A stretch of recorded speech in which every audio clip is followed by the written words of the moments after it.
आज की कहानी वीणा वत्सल सिंह। तुलिका और शिरीष का सुखी परिवार, एक प्यारा बेटा अर्णव और बहुराष्ट्रीय कंपनी की नौकरी, दिल्ली के पॉश इलाके की सोसाइटी में अपना फ्लैट, वह सब कुछ जिसकी चाहत आज के हर एक युवा को होती है। घर में सुख सुविधा की सभी वस्तुएं थी, बस नहीं था तो अर्णव का अकेलापन दूर करने का समय। न तो तुलिका के पास और न ही शिरीष के पास।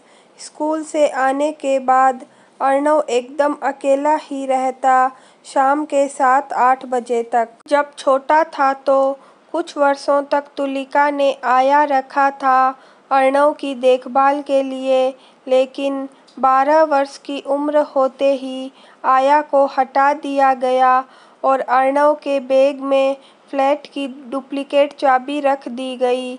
बस से वापस आने पर अर्णव फ्लैट खोल अंदर जाता और फ्रेश होकर टेबल पर हॉट केस में जो भी खाना रखा होता निकाल कर खा लेता। तुलिका ने उसके 12वें बर्थडे पर बहुत लाड से एक आईफोन दिलाया था, एप्पल का। बर्थडे पार्टी में जब अर्णव ने अपने दोस्तों को अपना महंगा आईफोन दिखाया तो सबकी आंखों में लालच और अर्णव के प्रति ईर्ष्या का भाव झलकने लगा। तुलिका और शिरीष को इन भावों से खास लगाव था।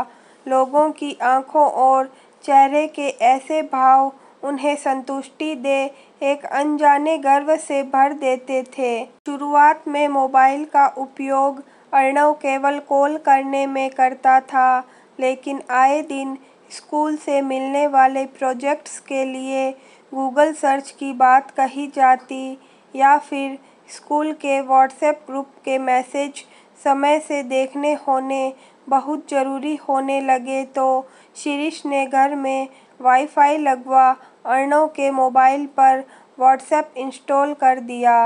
अब सुविधा काफ़ी होने लगी। अर्णव अब न तो किसी प्रोजेक्ट के फैक्ट्स के लिए तुलिका को कहता और न ही मैसेज समय पर देख अर्णव को बताने का सरदर्द शिरीष के पास रहा। घर का अकेलापन, बढ़ती उम्र और नेट के असीमित अनियंत्रित एक्सपोजर ने अर्णव को धीरे धीरे बहुत कुछ सिखाना शुरू कर दिया। शुरू में गेम्स डाउनलोड होने लगे और पढ़ाई का अमूल्य समय भी गेम के हवाले होने लगा। कई बार जब तुलिका और शिरीष घर पर होते तब अर्णव कॉपी सामने रखकर गेम खेलता रहता और पूछे जाने या देखने आने पर जल्दी से कोई सब्जेक्ट रिलेटेड सर्च दिखा देता। तुलिका खुश हो जाती कि बेटा पढ़ाई के प्रति सीरियस होता जा रहा है। समय भागता रहा और समय के साथ अर्णव की आदतें भी बदलती गई। अक्सर स्कूल से उसकी कंप्लेंट्स आनी शुरू हो गई कि समय पर होमवर्क नहीं पूरा हो रहा है या फिर यूनिट टेस्ट में मार्क्स कम आ रहे हैं। तुलिका जब भी इन कंप्लेंट्स को सीरियसली लेने की कोशिश करती, शिरीष कह देता, अरे यार, ये आजकल के स्कूल वाले पेरेंट्स पर प्रेशर बनाते हैं शो करने के लिए। अब हम इतनी मोटी रकम फीस के रूप में जमा कर रहे हैं तो इन्हें शो तो करना ही है न कि ये पढ़ाई के प्रति कितने सिंसियर है। तुलिका को भी शिरीष की बात सच लगती और सब कुछ नियमित ढर्रे पर चलता रहा। हाफ ईयरली एग्ज़ाम का रिजल्ट आया और अर्णव हर सब्जेक्ट में फेल था। शिरीष ने रिजल्ट लेते हुए अपनी आदत के अनुसार स्कूल को कटघरे में खड़ा करना चाहा तो टीचर ने उनके सामने अर्णव की आंसर शीट लाकर रख दी।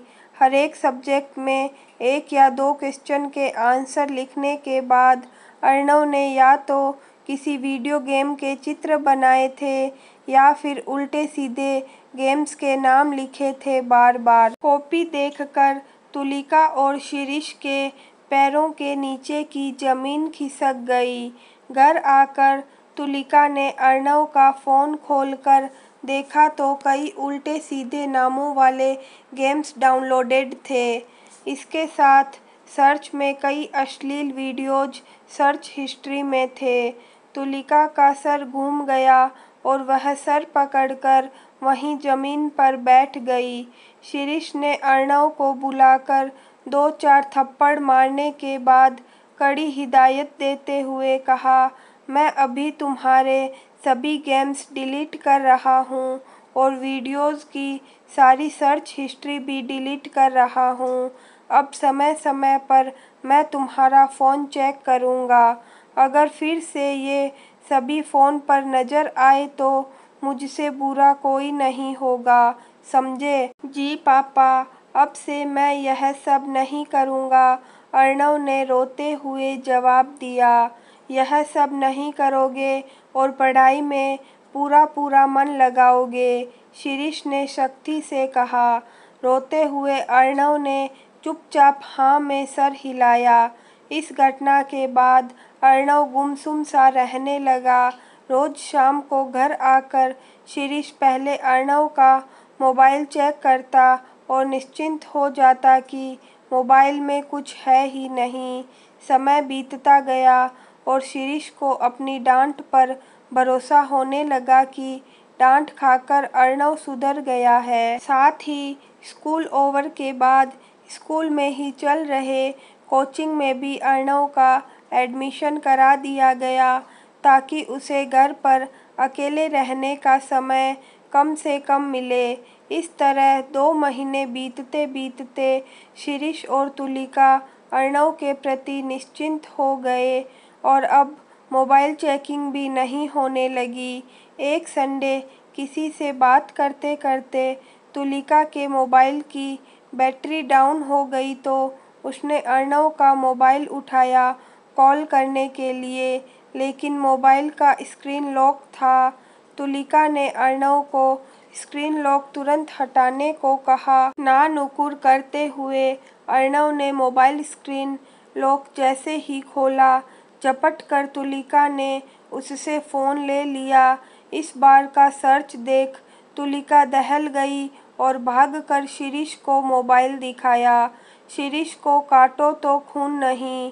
सर्च में सबसे ऊपर था how can I do suicide और इसके साथ कुछ अश्लील वीडियोस और गेम्स भी थे। फ़ोन में अपने मम्मी पापा को बिजी देख अर्णव फ्लैट का दरवाज़ा खोल भागने की कोशिश में जैसे ही बाहर निकलने को हुआ, पीछे से तुलिका ने उसका हाथ पकड़कर अंदर खींच लिया। डांट और पिटाई के डर से अर्णव थर-थर काँप रहा था।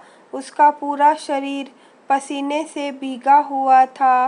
तुलिका उसे सोफे पर बिठाकर पानी ले आई और अपने हाथों से प्यार से ग्लास उसके मुंह में लगा बोली, पानी पी लो बेटा, गलत तुम नहीं, शायद हम हैं। अर्णव ने एक ही सांस में ग्लास खाली कर दिया। अगले दिन तुलिका और शिरीष ने ऑफिस से छुट्टी ले ली और अर्णव को साथ लेकर शहर के एक बड़े साइकियाट्रिस्ट रमेश मेहता के पास पहुँचे। पूरी बात सुन रमेश मेहता ने कहा, काउंसलिंग शुरू करने से पहले एक बात मैं सीरियसली कह देना चाहता हूँ कि आप दोनों में से किसी एक को जॉब छोड़कर अर्णव के साथ रहना होगा घर पर, ताकि वह एक पल को भी अकेला न हो। आप दोनों मुझे 1 घंटे के अंदर यह फैसला कर बताएं कि जॉब कौन छोड़ेगा। आप यह निर्णय रिसेप्शन में बैठकर करें, तब तक मैं अर्णव से बात करता हूँ। रिसेप्शन में टीवी पर चल रहे प्रोग्राम पर आंखें जमाए हुए शिरीष ने कहा, तुम जॉब छोड़ दो तुलिका, मेरी सैलरी अधिक है और इतने में हम आराम से रह लेंगे। अरे वाह, मुझे कंपनी की तरफ से अगले महीने यूरोप जाना है एक प्रोजेक्ट के सिलसिले में। वहाँ से आने के बाद मेरा प्रमोशन है और मैं जॉब छोड़ दूँ। प्रमोशन के बाद मेरी सैलरी भी तुमसे अधिक हो जाएगी। तुम क्यों नहीं छोड़ देते जॉब? तो क्या तुम चाहती हो कि मैं मर्द होकर जॉब छोड़ घर में बैठूं और तुम्हारी कमाई खाऊं ताकि समाज में मेरी कोई इज्जत ही न रहे? क्यों? तुम तो पहले बहुत आदर्शवादी बातें किया करते थे विमेन एम्पावरमेंट को लेकर। अब जबकि करने का समय आया तो तुम्हारा मर्दवाद जग गया। मैं नहीं छोड़ रही जॉब। मैंने अपना पासपोर्ट भी बनवा लिया है। तुम छोड़ दो। शिरीष ने तिलमिलाकर जलती हुई आंखों से तुलिका को देखते हुए कहा, कैसी माँ हो तुम और तुम कैसे बाप हो? तुलिका का स्वर तीखे व्यंग्य से भरा हुआ था। अभी दोनों के बीच तू मैं चल रही थी कि डॉक्टर के पीए ने उन्हें डॉक्टर के रूम में जाने को कहा। दोनों के चेहरे के तनाव ने डॉक्टर मेहता को यथार्थ का आभास करा दिया। फिर भी उन्होंने अपने एक एक शब्द पर जोर देते हुए पूछा, तो आप दोनों ने क्या निर्णय लिया? कौन छोड़ रहा है जॉब? शिरीष ने गर्दन और नजरें टेढ़ी कर तुलिका की ओर देखा। शिरीष की भाव-भंगिमा से तेश में आ तुलिका कुछ कहने ही जा रही थी कि उसकी नज़र सामने बैठे अर्णव पर पड़ी। अर्णव सूनी आंखों से उदास सूरत लिए उन दोनों को देखे जा रहा था। तुलिका के हृदय को चीरती हुई वे सूनी आंखें आंसुओं के सागर तक चली गई और तुलिका की आंखों से बहने लगी। मन में अर्णव के बालपन की छवि उभर गई। कितना हंसमुख था अर्णव, छोटी छोटी बात पर कितना खिलखिलाता था। आज वही बच्चा किस हालत में पहुंच गया है। वह बर्राई आवाज में बोल पड़ी, मैं अपना जॉब, कैरियर सब कुछ छोड़ रही हूँ। मुझे मेरा अर्णव वापस चाहिए डॉक्टर साहब। ठीक है, कल आप अर्णव को लेकर इवनिंग में आ जाइएगा। टाइम आप मेरे पीए से डिस्कस कर लें, डॉक्टर मेहता ने कहा। अर्णव की काउंसलिंग शुरू हो गई। अब तुलिका हमेशा उसके साथ रहने लगी। वह खुद ही उसे स्कूल छोड़ने जाती और खुद ही लेने भी। लेकिन सबसे बड़ी मुश्किल यह होने लगी थी कि अर्णव स्कूल से आने के बाद उसके साथ आक्रामक व्यवहार करने लगा था। पहले तो तुलिका ने इस व्यवहार को सामान्य समझा, लेकिन जब आक्रामकता बढ़ती गई तो उसने डॉक्टर मेहता से बात की। यह बहुत ही चिंताजनक है। आप ऐसा करें कि मैं कुछ टैबलेट्स लिख देता हूँ, उन्हें अर्णव को स्कूल से आने के बाद खिला दें। वह इसके प्रभाव में सो जाएगा 2 से 3 घंटों तक। फिर जब वह जगे उसे लेकर किसी पार्क में जाएं और कोशिश करें कि नेचर के साथ उसका जुड़ाव हो। आपको उसका नेचर गाइड बनना होगा। पेड़ पौधों, तितली, फूल, चिड़िया सबके बारे में बताइए।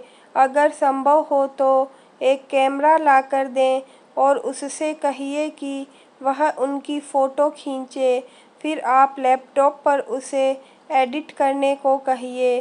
फ़ोटो कोलाज बनाना सिखाइए, डॉक्टर मेहता ने सलाह दी। क्या बनोगे? तुलिका ने उसे प्यार से अपनी बाहों में भरकर पूछा। Game designer. सुनते ही डॉक्टर मेहता और तुलिका की जैसे सांस ही रुक गई।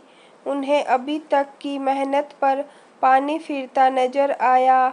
तुलिका ने चिंतित स्वर में कहा, गेम डिजाइनर बेटा, चिंता मत करो मम्मा, मैं ऐसा गेम डिजाइन करूँगा जो बच्चों को नेचर से जोड़े और एक ऐप भी बनाऊँगा, प्योर नेचर ऐप।